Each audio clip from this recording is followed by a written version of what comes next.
Military muscle on the move. U.S. gunships and hundreds of Marines get ready to join the battle to finish off the Taliban leadership and its foreign terrorists. A possible new case of inhalation anthrax, this time in Connecticut. 10 weeks after the Twin Towers fell, danger still rises from the rubble. And President Bush puts out the welcome mat for tourists, but locks the front door.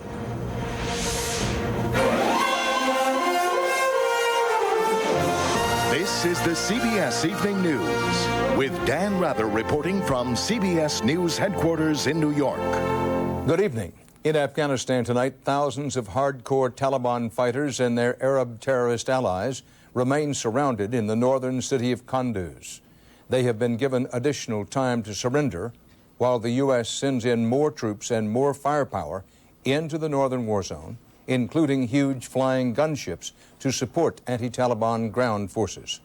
On the political front, leaders of Afghanistan's various factions and ethnic groups bowed to U.S. pressure, agreeing to at least discuss cooperating in a post-Taliban government. We have reports tonight from CBS News correspondents on the battlegrounds inside Afghanistan and at the Pentagon, where David Martin begins with an overview. For the first time, the U.S. has been given permission to put combat aircraft, specifically AC-130 gunships, into a base in Uzbekistan, just a short flight away from Kunduz, the last Taliban stronghold in northern Afghanistan. An estimated 2,000 to 3,000 hardcore followers of Osama bin Laden are dug in at Kunduz and giving every indication they intend to fight to the death. At the moment, it would appear that they would not intend to surrender or necessarily to give up fighting. The opposition forces which have Kunduz surrounded are still trying to negotiate a surrender, and the U.S. has promised to hold its fire if it will help the negotiations. And I think that it would be fair to say that if the opposition groups were to ask us not to bomb a specific facility or a location so they could continue their discussions, we'll certainly honor that. But Defense Secretary Rumsfeld said again today the U.S. is dead set against any deal that allows the fighters bin Laden brought into the country to escape. It would be most unfortunate if the foreigners in Afghanistan, the Al-Qaeda and the Chechens and others who have been there working with the Taliban, if those folks were set free. And the Pentagon announced more American soldiers will soon be moving into northern Afghanistan. To pave the way for future humanitarian assistance operation, and that work may include engineers for road repairs and explosive ordnance details to clear mines and booby traps. And combat troops as well. A force of 1,500 Marines off the coast of Pakistan could fly into Afghanistan within the next several days as the U.S. steps up the hunt for bin Laden. And there are longer-range plans for sending in several hundred airborne troops from the U.S.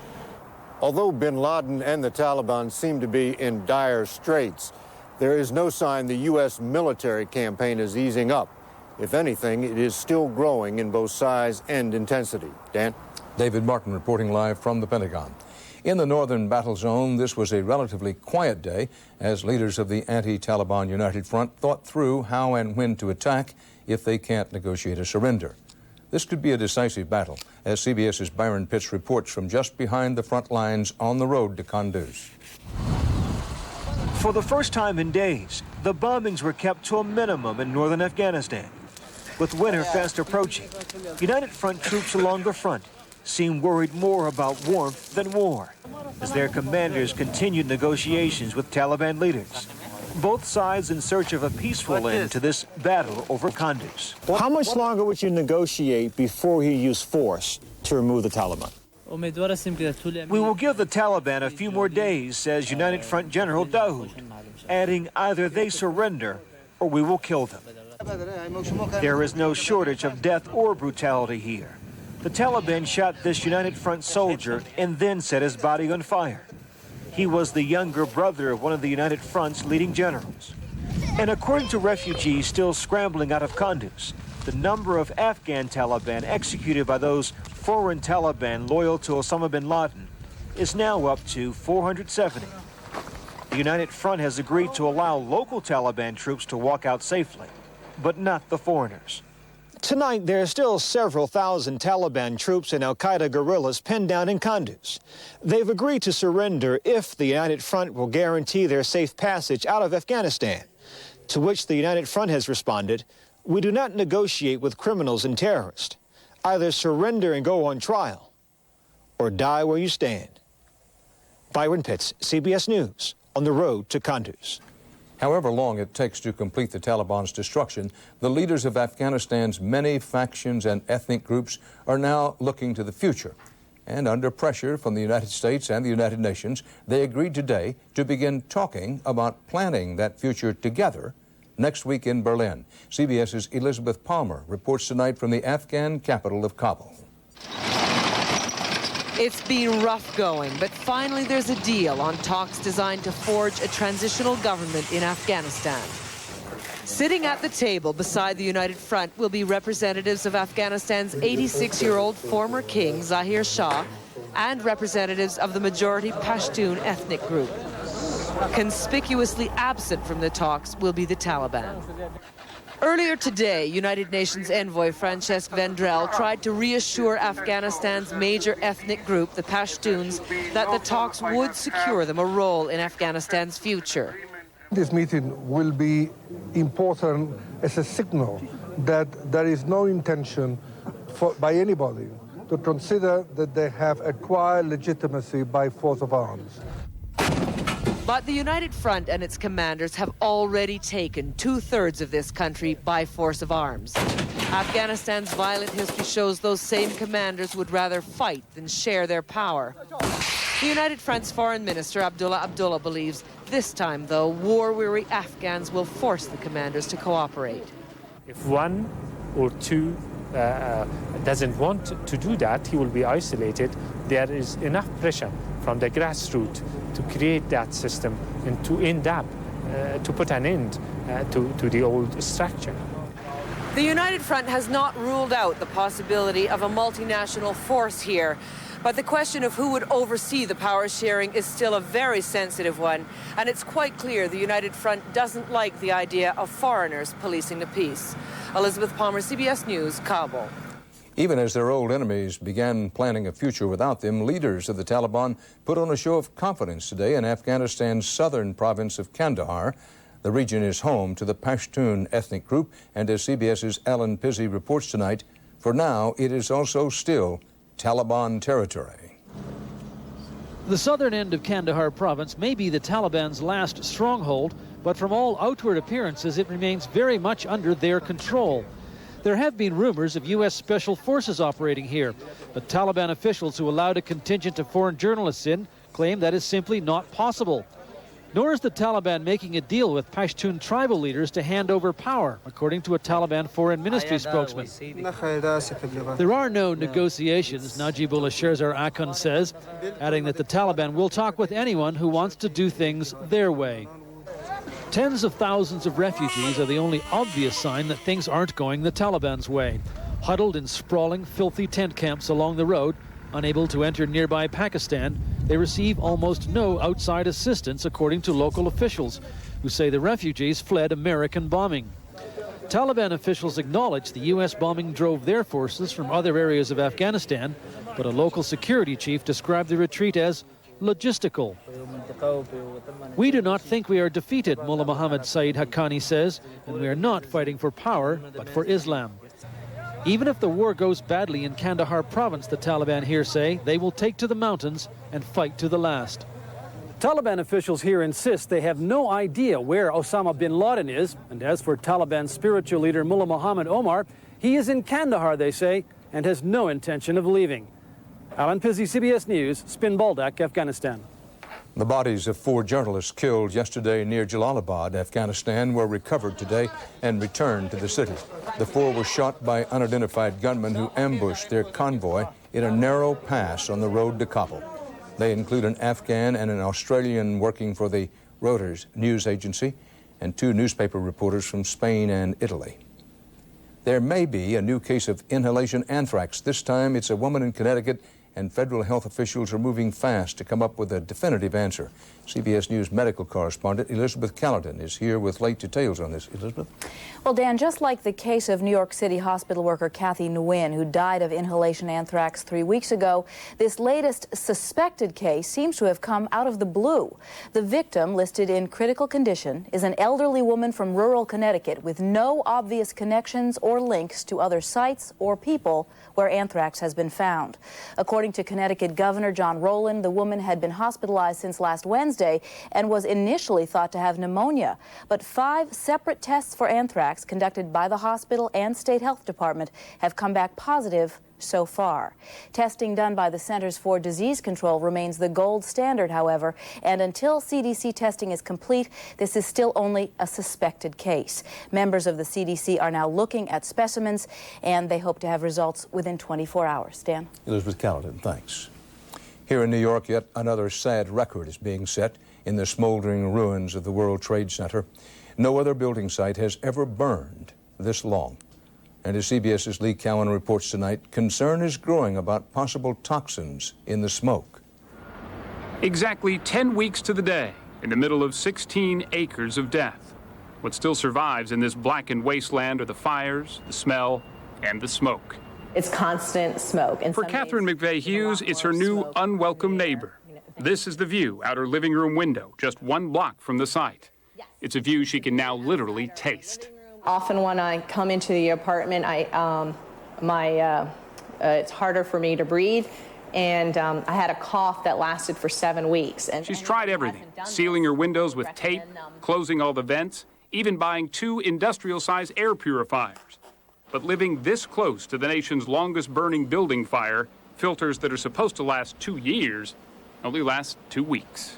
So even Right. with all your windows sealed and all your air Yes. conditioning, everything sealed off, you still have this much dust in here. Right. Both city and state health officials continue to monitor the quality of the air, and they insist that it is safe. But nobody knows just how long these fires will burn. The earliest guess, at least another 6 more weeks, well into the new year.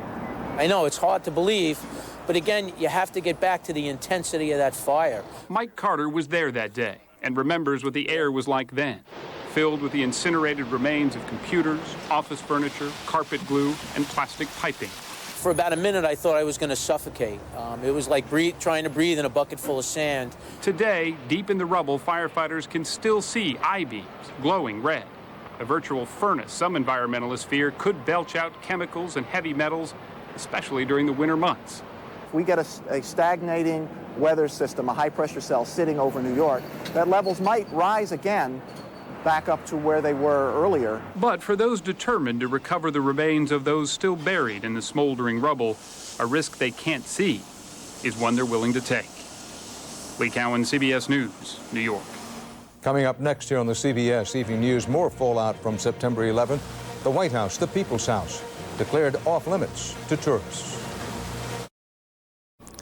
There is growing debate tonight about how to promote tourism in this country while at the same time taking steps to prevent terrorism.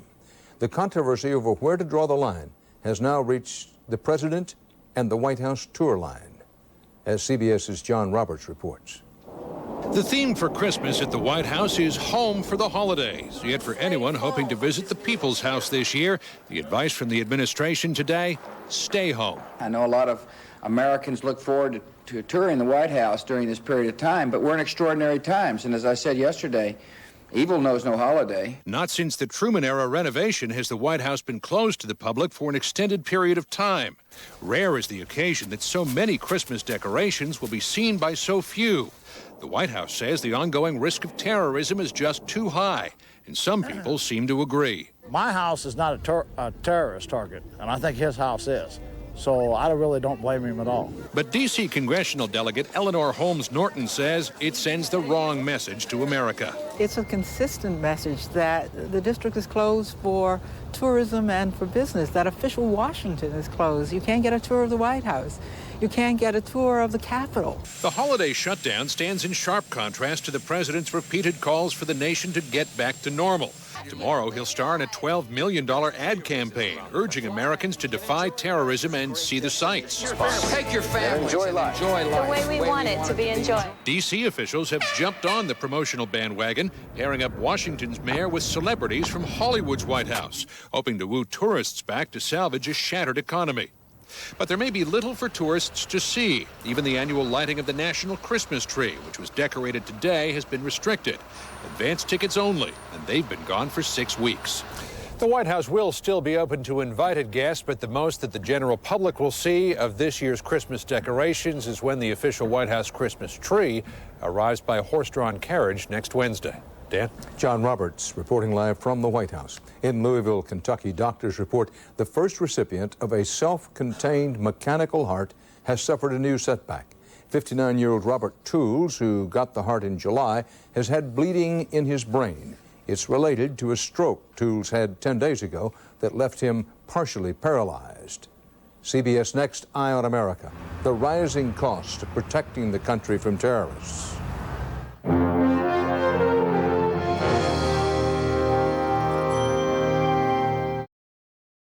On the CBS Market Watch, the government reports a record drop in the U.S. trade deficit in September as the economic slowdown cut demand for imports.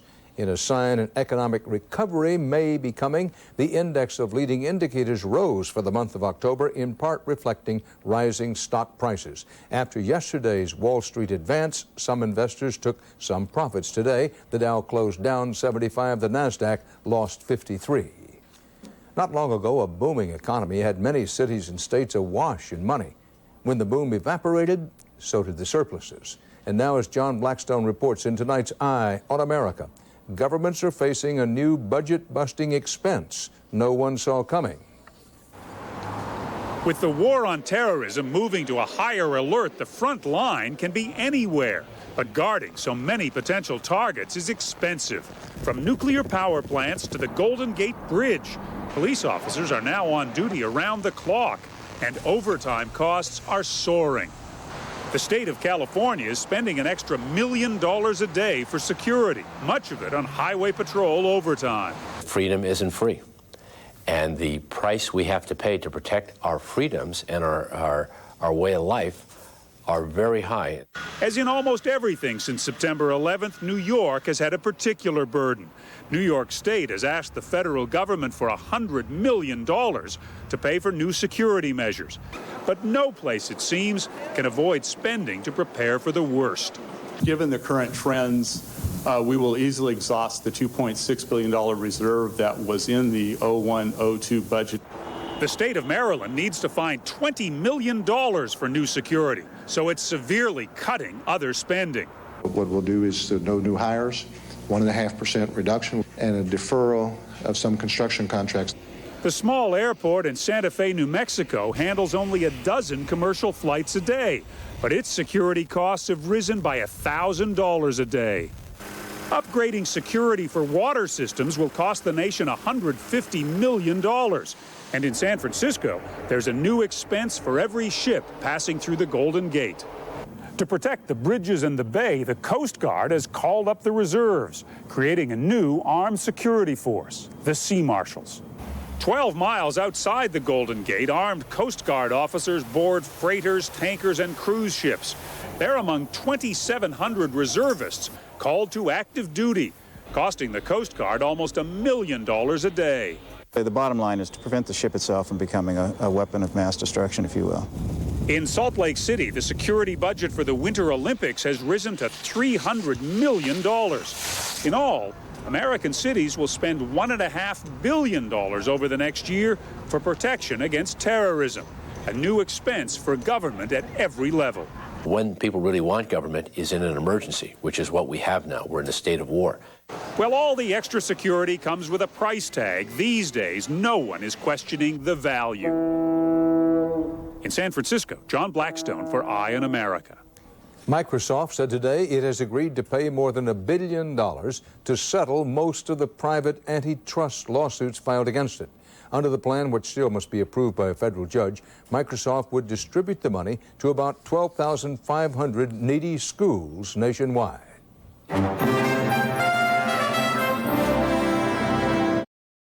Tonight's CBS Evening News. In notes, President Bush today named Justice Department headquarters in Washington for the late Robert F. Kennedy. He served as Attorney General from 1961 to 64. At a ceremony attended by the Kennedy family, the president praised Kennedy's war against organized crime and his support for civil rights. The assassinated Robert Kennedy would have turned 76 today. A dubious distinction for New York City. The Census Bureau reported today that workers here spend more time commuting to their jobs than any other workers in the country. 39 minutes on average. And in Chicago, the U.S. Navy's appeal to invite a recruit to Thanksgiving dinner is a big success. In fact, so many people have responded, the Navy says it has run out of sailors. And it's anchor away here till tomorrow, when we invite you to join us again for the CBS Evening News. Dan Rather reporting. Good night. For news 24 hours a day, CBS.com on the internet and on our interactive partner, America Online, at keyword CBS News.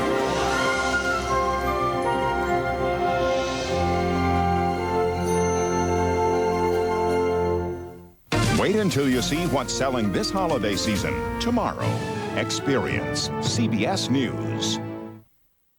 Volunteer News at 7 is brought to you by Lance Cunningham Ford. We still haven't solved the state's budget problems, but Mayor Victor Ashe might have an answer. I'm Rudy Cooks. I'll have that story coming up. And Oak Ridge security guards are voting on a new contract tonight. I'm Lee Doolittle. I'll have a live report. And I'm Alan Williams, along with Liz Sedone at the Knoxville Convention Center for the annual gala for the Fantasy of Trees. We'll take you there. WVLT Volunteer News at 7 starts right now. This is WVLT TV, Knoxville. Right now, WVLT Volunteer TV News at 7 is taking action for you. Hundreds of U.S. Marines have been moved into position for additional support for the war in Afghanistan. Good evening to you. I'm Kelly Parker, in for Liz Tadone. And thanks for joining us. I'm Bob Yarbrough.